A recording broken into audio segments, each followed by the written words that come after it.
and for sure. And Piranha Plant, definitely none too different as well. I do remember in a recent DNA, even a Piranha Plant making quite the upset against a little player named Rivers at the recent DNA.exe. That upset on the part of Lardo right there, Tri-State Plant main, who has been playing the character for quite some time, taking what was probably currently the best win of his career. And now you got Astrobeat to see what he can do with this character as well, man. One of the memeiest characters they've ever added to the great game of Smash. I got a puppet of Piranha Plant up there on my shelf. It's a miraculous thing that a character like this is in the game. But the point is, he is, and Final Destination is the pick. And I'm not at all surprised to see this be the pick between these two characters, Stu. Yeah, Astrobeat and C.Kaleb definitely both gonna benefit off of the flat ground of Final Destination, as Kaleb going to get the edge guarding game on point, and oh, you flew right into that Astrobeat. Come on, man. Now, it's not like we haven't seen the share of success from Piranha Plants in tournaments before. Certainly, the most notable plant, in my opinion, would likely have to be Brood over in Japan. Obviously, a veteran of the game, but has gotten at least runner-up in a few tournaments over in the land of the rising sun. Astrobeat could certainly stand to replicate some of their success, but also really just their in-game awareness and the sort of things that you need to make a character that was literally modeled after Bowser Jr. Kind of work in this game as a forward smash is going to get this kill. You talk about Brood. I remember him taking second at, I believe, a very, very stacked Umahara tournament, or one of those tournaments of the like, and that is nothing to sleep on with how insane of a region Japan is. But yeah, watching Astrobeat try to replicate that a little bit and getting stuffed out again off the level where he is just as exploitable as he was before. As good of a hitbox as there is on that up B, man, there is no invincibility. So if you don't have to actually jump out there and hit Piranha Plant to edge guard him, you got projectiles like Pac-Man, like you can just change which one they are and just spawn by simply holding down the B button. You know that offstage presence is going to be heavily in the favor of Pac-Man, unless Astrobeat is going to be able to turn it on and turn it around right here, which he will with the poison gas. Not electing to use the Patui ledge trapping right there. That's very interesting, because I feel like that's what Plant is known for more than anything else, but game's not over yet, Stu. Oh, here it is. Yeah. All you got to do is poke your foot out there. You don't need to put your body on the line for that Patui, because yeah, that's exactly what Astrobeat is looking for. And Pac-Man, not exactly known for his commitment, but the shield break, and just like that, Astrobeat is going to lay the beat down on C.Kaleb and take that second stock. Not even going for the tipper hitbox on the forward smash. He knew the percent was high enough where he didn't need it, going up close that time around to close it out. And now he's, even despite 99% on him, I've definitely seen crazier comebacks happen in my life with Piranha Plant. You get disadvantaged against this character, all it takes is a couple of moments of lack of discipline, little bit of annoyance, hindrance dealing with that Patui, which is arguably Piranha Plant's best move, especially by the ledge. It can definitely spell disaster, but the point is, Astrobeat, he's got to reclaim that stage control first, and he spent the greater half of his final stock right here off the level over and over and over again, just planking that ledge, trying everything he could have possibly done to make his way back. But Stu, that was a Pac-Man with stage control. What do you do? Yeah, there's not a whole lot you can do, especially in the situation of Astrobeat. Certainly doing well to make it interesting. Caught C.Kaleb sleeping on one of those stocks, and we saw it there. Yeah, the down B going to take it. And that's the F smash that's going to claim the second stock of C.Kaleb. But yeah, you're on the ledge. The bell's right there. You're trying to get cheeky with the jump. At that point, neutral getup might just be the play, because you've been caught with Bell right there.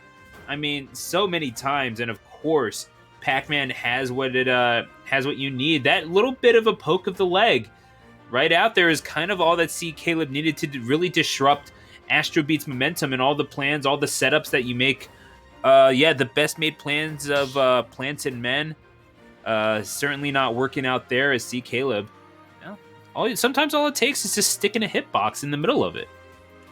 Sometimes that is all it takes, my friend. It's a rough thing, dealing with Pac-Man when he's got that stage control.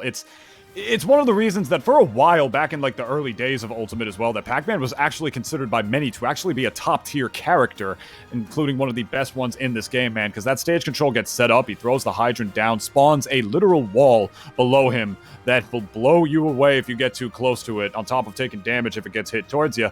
No matter what character you are, man, it takes a certain level of discipline to work your way around that. Some characters, if you got like more of a heavy projectile game, they won't even bother to deal with Pac-Man up close, and they'll just try to out-projectile him or out-lame him, quote-unquote, as they say before.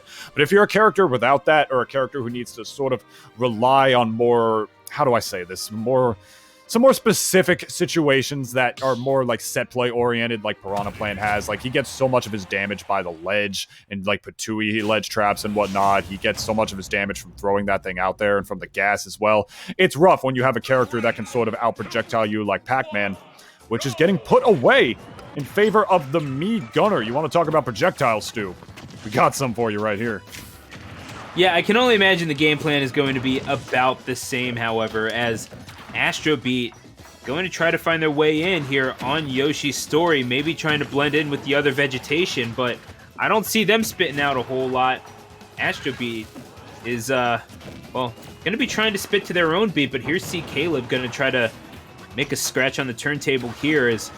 That's down smash, going to catch the roll back onto the ledge, and Astrobeat right now just getting read like a book. It's unfortunate, but still relatively close stock number one, all things considered. For sure, my friend, for sure. And the only thing that I'm thinking about on C.Kaleb's part in dealing with is sort of the Y-axis, or the vertical axis, is that down smash takes the stock, first stock going to Kaleb. The platforms are in play here on Yoshi's story, which is essentially the same layout as Battlefield, albeit with some slightly different blast zone dimensions, Stu. It's that vertical plane that I feel like C.Kaleb, besides getting ledge trapped like right here with the Patui, is really going to have to be careful of, because landing above Piranha Plant is definitely a no-fly zone, to say the least. You got the poison gas to land and deal with. You got the up smash more than anything else, which does have a very good scooping hitbox, plus invincibility on it, to say the least. And the up throw, which is Piranha Plant's main kill throw on top of all of that as well. So it's if I were C.Kaleb, would definitely be avoiding that and trying to play this more disjointed projectile game against Piranha Plant. But thankfully, it's one of the best characters in the game for that. Oh, but there you go. Just throw the pot out there. Astrobeat is going to take that first stock. And you saw they're definitely willing to play the neutral. You saw them kind of just dodging each other's attacks, taking turns, and looking to nullify each other's attempts there. Astrobeat, I kind of wonder how many times you're going to just get C.Kaleb jumping on top of you. But Kaleb has been pointing out where Astrobeat's going to land pretty consistently. And I know that that's part of the danger of playing a character like Plant, is you do lack a little bit of mobility. And you don't even have that Bowser Jr. side B. And you kind of maybe wish that that's one of the things that they left in the character files. But that's, fun fact, Junior was in fact originally based off of Bowser Jr. in the when they were creating the character. So they did find Bowser Jr. Files and data when they unpacked the character. But Genuinely had no idea. Yeah, no, that's real talk, man. Wow. Absolutely wild, but yeah, no cart here for you to be able to deal with. Instead, that poison gas, which is a transcendent projectile, meaning it does no actual hit stun. You can walk right through it, but it'll do a ton of damage if you're not careful.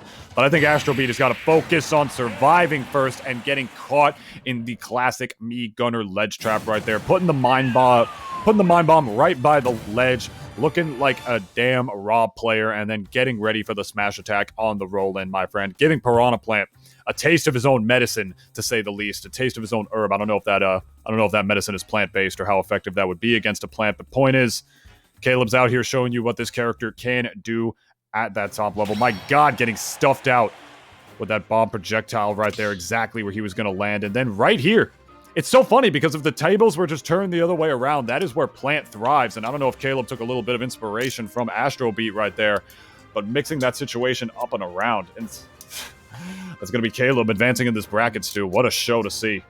I mean, honestly. It can't just be play your own game and by the book, because if you do everything optimally, then your opposition knows exactly what you're going to do.